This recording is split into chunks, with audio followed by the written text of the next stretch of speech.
Hey everyone, welcome to Shimmer Girl Talks. You probably hear my car. I'm on my way to work, but I thought I would do a video as I'm driving to work. So we can add Texas Roadhouse to my list of boycotts.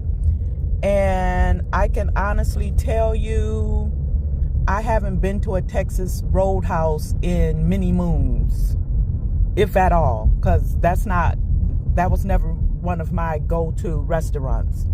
But I have been to Logan's Roadhouse before. And so I guess there's this alleged group text going out between servers talking about spitting in black people's food. Now, as a black person, I'm already leery about certain hateful type of people. And, but when I would go to a restaurant, I would just pray over my food and hope for the best.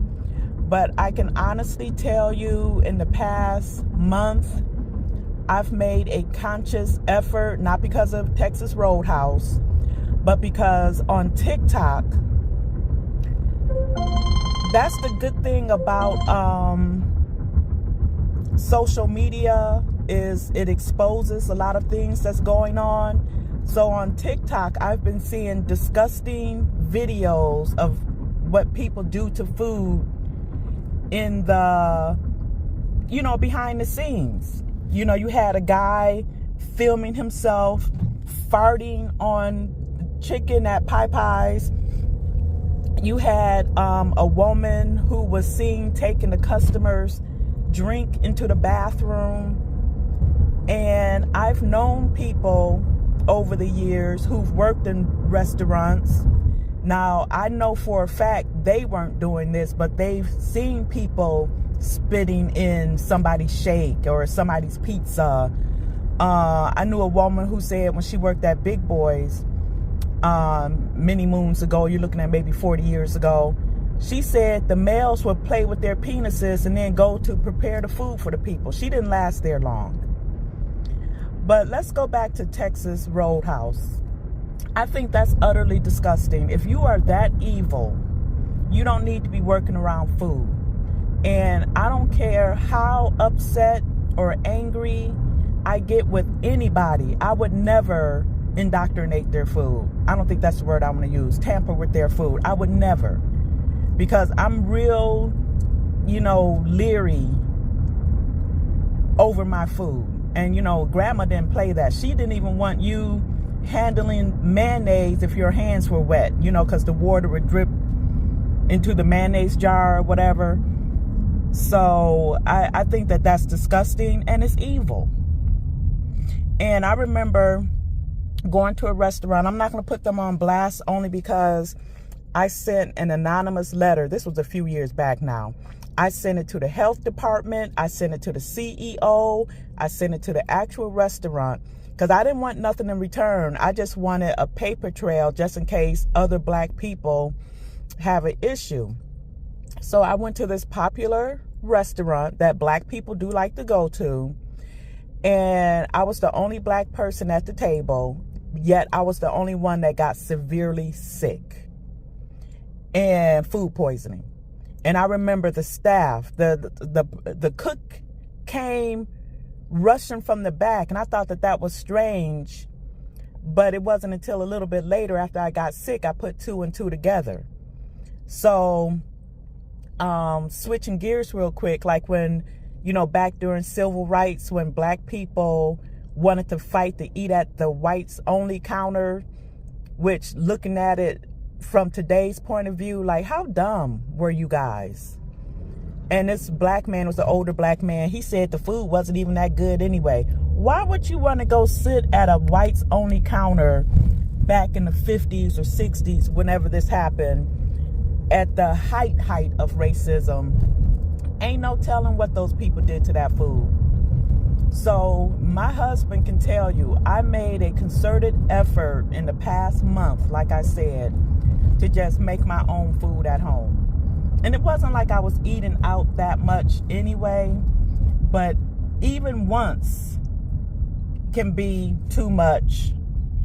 Once in a while, if you have somebody that wants to spit in your food or worse, because you've heard stories of people defecating in somebody's food. I think that was a recent one, but there were like 3 videos on TikTok to where I said, you know what, no more. And even Chinese food, before the Asian boycott was happening, I had already given up on Asian food anyway. And I'll tell you why in a minute. So I haven't really made my own at home lately, but I have made my own. My husband said it was pretty good, you know, so I just got to make sure I get all of the ingredients that they use. But the reason why I stopped buying, you know, ordering Chinese food, and I love Chinese food, I ain't gonna even lie, that sweet and sour chicken. But I was watching, her name is Stephanie Perry. She's a black lady who has traveled. She lives out of the country. She has traveled all over the world, and she likes to give tips and advice for black women who want to leave racist America. And so she said she went to China, and she said no matter where those people are, on the bus, on the street, wherever, she said they spit all over the place. And from then on, and I saw that video, I don't know, maybe 6 or so months ago, I have not had Chinese food since. But there should be an investigation, but I hope this is a wake-up call for black people. We already kind of figure, I think, that stuff like this goes on. Oh, and one more thing. I absolutely despise going out to restaurants with people who want to complain about their order, who are rude. Not that I hang with people like that, but years ago I had been, you know, out to dinner with coworkers or whoever, rude to the staff. And I'm like, are you crazy? They're handling your food. And, excuse me. And even like sometimes when I go out with my husband and I'll say, oh, I don't like this or whatever, and he'll be like, well, send it back. I'm like, you're joking, right? And I told him, I said, if I send it back, I'm not eating what they bring out.